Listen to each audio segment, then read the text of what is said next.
There's a control. The page is original. You can see a number of claims, and they're unsubstantiated. One exceptional offer. What does exceptional mean? I mean, it's just copy drivel. Subscribe and save, right? But is there any reason why I should subscribe with you instead of anybody else? What does that really mean, and how much do I save? Now, have it all for half the price. Have all of what for half the price? Does any of this really move you?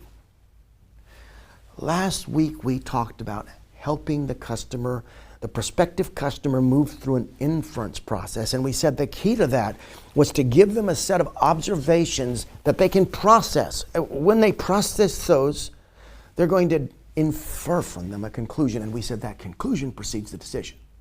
Now step back again. Help me for a second. What is the decision this page is trying to stimulate? You know, this is a new way to talk about things you're probably very familiar with. So very clearly, we're trying to get this prospective customer to decide to subscribe. Now, by the way, to do that, we had to get them to decide to read the rest of the headline, to read the subheader, to interact with the copy below. I could continue. There's a whole series of micro yeses, but ultimately now, we want them to say yes and purchase. So that's the decision. What conclusion? This is the question you can ask yourself that'll really help you think. What conclusion precedes that?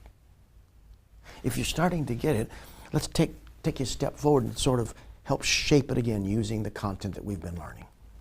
So the new version lays in front of the prospective customer a set of observations.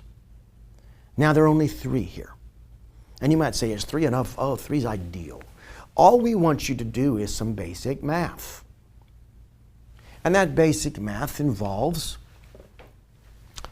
50% off the newspaper delivery, 12 weeks, and that's a plus. Unrestricted access, that's a plus. Print delivery for as low as, so that's another way to think about the value. And I'm saving 60%. Do you see what's happening? Every one of these points helps underscore that this is an unusual value. And there's an implication that it won't last forever, and it could even go with the next conclusion. I better take advantage of this while I can. This is how we did it, but what is it that we did? Well, if you look at the two side by side, you don't have to take our word for the framework. You can let the science encourage you, because the second version produces an increase. Now, team, that's a tremendous gain in conversion. And it comes from operating not on the page, but on the mind. And the way we did that was working through the framework you've been learning in the first 4 weeks.